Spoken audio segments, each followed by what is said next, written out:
Shalom Pak Bambang, saya mau izin bertanya. Benarkah Yesus itu hanya seorang nabi? Mohon pencerahannya.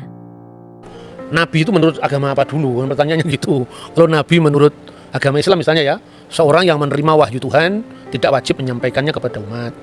Kalau Rasul, seorang menerima wahyu dan wajib menyampaikannya kepada umat. Itu kan Islam. Di dalam Kristen, nabi itu berkaitan dengan kata pengkabar atau haroeh, pelihat. Jadi nabi itu sesuatu yang memiliki nubuat untuk masa depan yang belum terjadi. Makanya disebut dalam bahasa Yunani prophetes. Jadi dalam iman Yahudi dan iman Kristen definisinya beda. Nah, makanya Yesus itu hanya nabi. Kenapa disebut Tuhan? Pertanyaan harus diurai dulu makna nabi itu apa, ya toh? Tidak boleh kita kemudian memaksakan definisi kita kepada orang lain. Nah, ketika saudara muslim mengatakan bahwa Isa itu Rasulullah, Musa itu Rasulullah, tiba-tiba lihat Paulus Rasul, ini Rasul palsu ini. Istilahnya sama tapi pemaknaannya beda. Dalam ajaran Yahudi dan Kristen itu Musa tidak pernah disebut Rasul, tetapi Nabi. Gitu. Abraham disebut Nabi, tetapi tidak pernah disebut Rasul. Rasul itu bahasa Ibrani saliyah, bahasa Aramnya salihah, artinya utusan, kongregasi. Dan Yesus disebut Rasul juga dalam Ibrani pasal 3 ayat 1, tapi maknanya Rasul di situ adalah utusan Tuhan dalam sakramen penebusan dosa. Seperti imam besar dulu adalah utusan Tuhan yang mewakili 12 suku Israel. Diasisteni oleh 70 tua-tua kan itu kan. Maka pola ini persis diteruskan oleh perjanjian baru. Yesus adalah imam besar perjanjian baru, makanya dia disebut rasul, mewakili 12 suku sekarang dirohanikan. 12 suku itu sekarang adalah gereja, ya. 70 murid tapi bilangannya tetap sama, ada imam besar, ada 12 murid, ada 70 murid. Itu kan gambaran Yudaisme tentang imam besar yang menjadi utusan mewakili 12 suku, biasanya imam Lewi kan. Kemudian ada 70 tua-tua, ya, itu yang tercatat di sana. Itu jadi Yesus itu nabi juga, tapi nabi dalam makna yang berbeda dengan nabi Islam gitu loh. Dan nabi tidak dipertentangkan dengan ketuhanannya, karena jabatan imam besar itu ada jabatan Mesias atau sang Mesias itu imam, nabi, raja. Ini. Jadi Mesias itu raja, Mesias itu nabi, Mesias itu imam, itu dalam iman kita. Kalau soal Tuhan, kita kalau menyanyi di gereja-gereja karismatik, gereja-gereja Pentakosta itu kan Yesus Tuhan dan Allah kami itu kan. Jadi dalam hal ini Yesus adalah God sekaligus Lord. Saksi Yehova percaya Yesus itu Lord, Tuhan, tapi nggak percaya Yesus itu God. Karena apa? Dia masih rancu dalam memahami Yohanes pasal 1 ayat 1. Jadi Yesus disebut Allah itu bukan kemanusiaannya itu adalah Allah, tidak, tapi praeksistensi. Sebelum firman menjadi daging, firman itu sudah ada dan firman itu adalah Allah. Jadi dalam wujud ilahinya, dalam kodrat ilahinya, firman itu adalah Allah. Kemanusiaannya tentu baru ada telah dilahirkan Bunda Maria kan. Nah, dalam tugas kemesiasannya itu, maka Yesus disebut Tuhan. Tuhan itu Lord. Dari mana teksnya? Kalau kita membaca misalnya di dalam Injil Markus ya, pasal 12 ayat 29 dan seterusnya, itu jelas ketika Yesus ditanya hukum apa yang paling utama dari segala hukum yang ada. Misvah Harishona. Itu yang pertama. Shema Yisrael Adonai Elohenu, Adonai Echad. Shema Yisrael Adonai Elohenu, Adonai Echad. Dengarkanlah wahai Israel, Tuhan Allah kita, Tuhan itu esa. Itu yang menunjuk kepada Godhead, keilahian, divine of Jesus Christ. Tapi kalau kita membaca ayat-ayat selanjutnya, misalnya di dalam pasal 12 mulai dari ayat 30 berapa ini? 37 38 ya. Pada suatu kali ketika Yesus mengajar di Bait Allah, ia berkata, bagaimana ahli-ahli Taurat dapat mengatakan bahwa Mesias adalah anak Daud?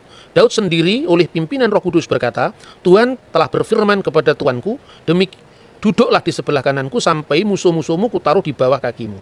Daud sendiri menyebut dia tuannya. Bagaimana mungkin ia anaknya pula? Orang yang besar jumlahnya mendengarkan dia dengan penuh minat. Jadi Yesus itu anak Daud, betul, secara daging.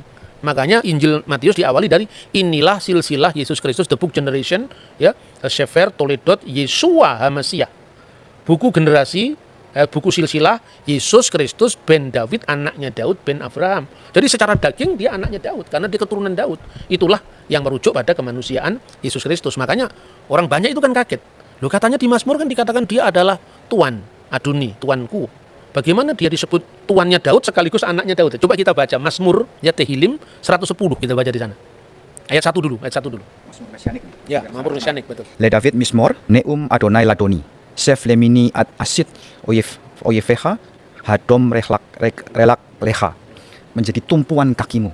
Jadi kalau di sini diterjemahkan secara bebas begini, Mazmur Daud, Tuhan mendeklarasikan kepada Tuanku, duduk di sebelah kananku sampai ku buat musuh-musuhmu menjadi tumpuan kakimu. Nah, itu yang menarik adalah permainan kata kalau di bahasa Indonesia Tuhan dengan huruf besar karena itu menerjemahkan YHWH. Sedangkan yang satu adalah ladoni, Tuan, benar-benar Tuan. Nah, Tuhan itu Tuan di atas segala Tuan. Gitu.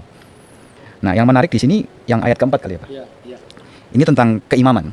Nisba Adonai, velo yinachem, ata kohen leolam, al dibati Malkisedek. Jadi Tuhan bersumpah dan dia tidak menyesal. Engkau adalah imam. Imam tapi menurut apa? Imam yang kekal menurut perkataan Melkisedek. Nah, itu keimamannya Yesus, bukan imam berarti dalam dia harus keturunan Lewi, bukan. Tapi dia adalah imam menurut Melkisedek. Makanya tadi disebut ada 3 matra atau 3 aspek dalam gelar Mesias, yaitu raja pertama ya. Makanya disebutkan di situ firman Tuhan, Neum Hashem Ladoni, kepada Tuanku. Nah, dalam bahasa Indonesia tadi betul dikatakan Mas Edward bahwa kalau Anda membaca bukunya Muhammad Yamin, Kamus Melayu abad 18-19 itu Tuan segala Tuan, itu Tuhan. Jadi huruf H di sini menekankan ketuanan di atas ketuanan. Jadi penguasa segala penguasa. Dalam makna ini Yesus disebut Tuhan. Duduklah kamu di sebelah kananku. Apa konteksnya? Bukan berarti ada 2 kursi, terus Allah di sebelah kiri, Yesus di sebelah kanan, bukan seperti itu. Itu artinya apa? Ruang Maha Kudus, tempat Shekinah ilahi, artinya kehadiran ilahi, itu sebelah kanannya adalah istana Daud. Jadi artinya bahwa Mesias itu akan menjadi raja kekal menurut dinasti Daud selama-lamanya. Maka duduklah kamu Seflimini, duduklah kamu di sebelah Yamin, sebelah kananku, selama-lamanya. Itu aspek kerajaan ya. Pada saat orang Majus membawa persembahan itu ada 3. Emas, kemenyan, mur. Emas itu kerajaan, menyimbolkan tentang raja. Kemenyan itu tadi yang ayat 4. Engkau adalah imam besar menurut aturan Melkisedek. Artinya Melkisedek itu kan tidak berbapak, tidak beribu, tidak bersisilah, bukan berarti dia tidak punya bapak sungguhan. Ini ungkapan dalam bahasa kitab suci dan sesuai dengan apa yang lazim saat itu. Kalau di sidang pengadilan, ibunya diketahui, tapi bapaknya sudah mati, tidak diketahui. Ibunya bernama Miriam, bapaknya tidak diketahui, tidak berbapak. Ya, apater, bukan artinya dia lahir dari batu, bukan seperti itu. Itu konteksnya ungkapan-ungkapan seperti ini kalau orang awam kan sulit ya. Makanya kalau tidak paham membaca Alkitab dalam bahasa bahasa terjemahan letterlock, seperti yang misalnya terjemahan baru, silakan membaca Alkitab bahasa Indonesia masa kini, yaitu namanya terjemahan dynamic equivalent translation. Jadi diterjemahkan sesuai dengan maknanya, bukan bentuk bahasanya. Itu menarik. Jadi yang pertama raja, yang kedua imam, lambangnya adalah kemenyan, dan mur itu lambang penderitaan. Sekaligus juga bahan wangi-wangian kan mur itu. Jadi maka ketika Yesus itu diminyaki dengan minyak wangi dan mur, itu melambangkan via dulurusannya. Maka imam, nabi, raja. Nabi ini merujuk pada figur hamba Tuhan yang menderita yang dinubuatkan di dalam Yesaya pasal 53, Mazmur pasal 20 ayat 17. Jadi artinya kita tidak boleh menilai agama orang itu dari sudut pandang kita, tidak akan pernah bisa ketemu. Ini kan musimnya debat sekarang ya. Kalau musim durian itu lebih enak. Habis makan durian, makan manggis. Kalau musim debat begini, orang menang-menangan, tidak tahu metodenya bagaimana berbicara tentang agama lain ya. Kalau nanti nggak cocok terus merasa kalah, pembunuhan karakter, nyerang pribadi, itu bukan Indonesia itu. Indonesia tidak seperti itu. Jauh sebelum bangsa lain itu punya kesadaran tentang multikulturalisme, kita sudah punya Bhinneka Tunggal Ika. Jadi kira-kira seperti Oke Pak Bambang, penjelasan Anda sangat mencerahkan dan menguatkan iman kami. Terima kasih, Tuhan Yesus memberkati.